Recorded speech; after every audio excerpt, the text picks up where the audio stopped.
the grandchild said. Grandpa says it's Mom's fault. As I stared at my daughter-in-law in surprise, she averted her gaze. She always avoided me and didn't engage more than necessary. Her distant demeanor led me to give up on building a closer relationship. What on earth? I couldn't help but look at my daughter-in-law suspiciously. Then, with the next words from the grandchild, she began to tremble uncontrollably. I had been enjoying a peaceful retirement with my husband Sebastian, 3 years my senior. In his younger days, he had excelled in a large corporation, but after retiring, he devoted his time to me. With our child grown, I cherished these moments with Sebastian. Logan and his family are coming over this weekend, Sebastian said. I especially looked forward to visits from our neighbors, Logan and his family. Our 34-year-old son, Logan, worked hard as an entrepreneur and always cared for us. And don't get me started on our adorable 4-year-old grandson, Anthony. One Sunday, Logan's family visited our home. Anthony was as lively as ever, and just seeing him made me happy. But there was one thing weighing on my mind. Amelia, please make yourself at home. Do you have a sweet tooth? I offered Amelia some sweets and coffee. She hesitated, avoiding eye contact, and mumbled, No, thank you. Watching her reserved behavior, I sighed internally. My concern centered around Amelia and her distant attitude towards Sebastian and me. She wouldn't meet our eyes, and sometimes even left the room when we tried to talk to her. At first, I thought it might be shyness, but her actions left me feeling uneasy. Was she intentionally avoiding us? And there's one more reason why Amelia seems to have a hard time with me. Logan sighed. Yeah. She's so quiet here. At home, she's loud, shouting, and quite the opposite. As soon as she went to the bathroom, Logan grumbled with a displeased expression. The truth was, I had been hearing about Amelia's troublesome behavior for a while now. Apparently, despite her usual reserved personality, when she loses her temper, she becomes uncontrollable. It's hard to believe, given Amelia's calm demeanor, but Logan's serious tone made it seem like he wasn't making it up. Avoiding eye contact and hearing about this side of her made me wary too. We've become family, so I do want to build a good relationship, but... Lost in my thoughts, Anthony suddenly looked at me and hurriedly approached. What's wrong? Are you hungry? I asked. Anthony whispered. No. Grandma, you want to be friends with Mom, right? It'd be nice if you could become friends. His words caught me off guard. Anthony's innocent face remained unchanged as he looked at me. He was adorable, but there was something mysterious about him. Sometimes he accurately guessed dinner menus he couldn't possibly know, or like now, said things that seemed like he could read minds. While I marveled at this, I thought, an Esper-like ability in Anthony? Impossible. Little did I know that his unique power would soon play a crucial role. It happened when Logan's family stayed over at our house. Late at night, after Anthony had gone to bed, I was about to get ready for sleep when a loud crash came from the bedroom. What? Logan said. Wasn't Sebastian already in the room? Alarmed, I rushed toward the bedroom. Sebastian had always had a weak heart. I hope it's not a seizure, I worried. I opened the door to find Sebastian clutching his chest, collapsed on the floor. As I frantically called for an ambulance, Logan tried to revive him. Just then, Amelia, fresh from the bath, stood there, her expression grim. Amelia, Please take care of Anthony, I said. Together with Logan, we boarded the ambulance, and Sebastian's life was saved, at least for now. But our relief was short-lived. He remained unconscious, in a coma. The doctors couldn't find a cause. Why is this happening all of a sudden? My beloved Sebastian was now bedridden, and I stood on the brink of despair. After that, I continued visiting the hospital, praying for his recovery. During this time, Logan's visits provided me with much-needed support. Logan would gaze at Sebastian with sad eyes, hoping for his awakening. His presence reminded me that I wasn't the only one suffering in this situation. However, there was something that still bothered me. "Hey, isn't Amelia coming today?" I asked Logan. Yeah. She seems busy and couldn't make it for the visit, he replied. Since Sebastian's hospitalization, Amelia hadn't shown her face even once. It saddened me that she kept her distance, despite being family. I resigned myself to not thinking too much about Amelia. However, a month after Sebastian fell into a coma, Amelia suddenly appeared with Anthony. "Amelia, thank you for coming," I said. She hesitated in her greetings, glancing around nervously. Her reluctance to move from the door made me realize that our distance hadn't diminished. And then, unexpectedly, our grandson Anthony leaned in close to Sebastian's face and said, Grandpa says it's Mom's fault. I was taken aback. "What do you mean?" I stammered. Anthony didn't answer my question directly. Instead, he tugged at Amelia's sleeve and looked up at her. Mom, you took the pen to Grandpa, right? It worked, and that's why he's like this. Anthony explained. Amelia's eyes widened, and she began trembling. Amelia, what did you do? I confronted her. If she intentionally harmed Sebastian, even as Logan's beloved, I couldn't forgive her. But then, Amelia uttered unexpected words. Anthony has a mysterious power.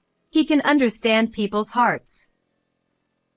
According to her, our grandson possessed an ability to discern people's thoughts just by looking at their faces. It sounded unbelievable, but somehow, I found myself accepting it. Anthony's peculiar statements, which I'd encountered many times, must have stemmed from this power. As I realized this, I glanced at Sebastian. So, Anthony accurately guessed Sebastian's thoughts? I asked, shocked. Amelia nodded slowly, and tears welled up in her eyes. She revealed a truth that filled my heart with anger toward a certain person. A few days later, something happened. Logan said, Mom, what's this sudden talk about? What's going on? In my home, Amelia wore a stern expression, and Logan looked as usual. Since learning the truth, I had called them both while Anthony was at kindergarten. Seeing Logan sitting there, I felt a pang in my chest.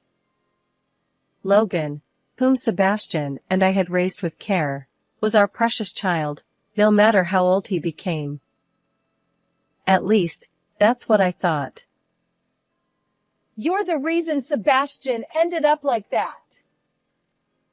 My fists trembled on my lap, but Logan either pretended not to understand or lightly chuckled, tilting his head. What are you talking about all of a sudden? He asked. Don't play dumb. That pen you gave her, wasn't it a dangerous toy? Logan seemed taken aback by my words. He hadn't expected to be caught. According to Amelia, On the night Sebastian collapsed, Logan had handed her a pen, saying, "It's Sebastian's. Take it." Sebastian, being meticulous, had a habit of writing in his diary before bed. Knowing this, Logan must have given Amelia the pen. And according to Anthony, who could read minds, that pen emitted a mild electric current. The truth was that Sebastian's weak heart had caused him to collapse. Sebastian is so methodical. You'd pick up anything you dropped. There's no way a pen would be lying around. You pretended to rush to Sebastian and secretly took it, didn't you? Logan continued to make excuses, relying on the lack of definitive evidence. But Amelia had had enough. Sorry, but I checked your phone. I've got records of suspicious messages, she said, her face pale, confronting Logan. Suddenly, Logan stood up and raised his fist toward Amelia. I intervened just in time. Stop it! I said. This scumbag! Why won't you ever listen to me? Logan's outburst revealed his true nature. His face turned crimson as he shouted, unrecognizable from the cute Logan we knew. I've heard everything from Amelia. It's you who loses control and becomes uncontrollable with rage. My emotions swirled with anger and sadness as I spoke. According to Amelia, Logan always sought dominance at home, even restricting Amelia's actions. She wasn't allowed to go out with friends or even shop alone. Amelia's reluctance to visit us was because Logan had forbidden it. Her coldness toward us stemmed from knowing about Logan's verbal abuse and violence at home, leaving her unsure how to interact. I used to be too scared to confide in anyone, but this time, I won't forgive you. You'll pay for your sins. Amelia bravely confessed the truth, and Logan let out a low growl. Despite his determination to resist and fight back, he had no escape when faced with Amelia's decision to retaliate. Amelia showed me the message history on your phone, and I never expected you were in debt, I said. The decisive evidence she found was the message records between Logan and creditors. Logan, who had started a business but struggled to make it profitable, accumulated debt each time the company faced bankruptcy. Desperate to repay the debts, he even planned to murder Sebastian to claim his inheritance. Numerous messages on Logan's phone revealed statements like, "My father will soon pass away, and I'll repay then or I'll pay using the inheritance." Amelia continued, You gave me the pen because you didn't want to do it yourself. And your daily visits to your father were just to keep an eye on him, weren't they? She added, By the way, I've submitted the saved message history to the police. They'll likely find out soon. Logan's face shifted between shock and panic. He had intended to take only the inheritance without facing any consequences. But reality wasn't so forgiving. While I cherished Logan, I held Sebastian and Amelia in equal regard. I couldn't forgive Logan for involving Amelia in his crime and plotting against his father. As Logan panicked, he suddenly tried to escape toward the entrance. But Amelia and I wouldn't allow it. We restrained him together, our combined strength overpowering him. I won't let you get away, I declared. Logan's face turned pale as he struggled. I don't want to go to the police, he protested. With a heavy sigh, I said, Stop acting like a child. You need to reflect on your actions. Realizing his fate, Logan slumped. I made the call to the police. Ultimately, further investigation confirmed Logan's guilt.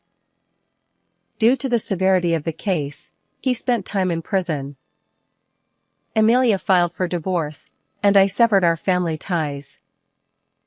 Logan's company, now without him, went bankrupt. Meanwhile, a miracle occurred. Sebastian woke up. Though he continued outpatient treatment, he showed no lasting effects and gradually recovered. Amelia and I maintained contact, occasionally going out with Sebastian and Anthony. Our days became joyful. I prayed this wonderful days would continue. How did you like this story? Don't forget to subscribe to our channel. Until next time.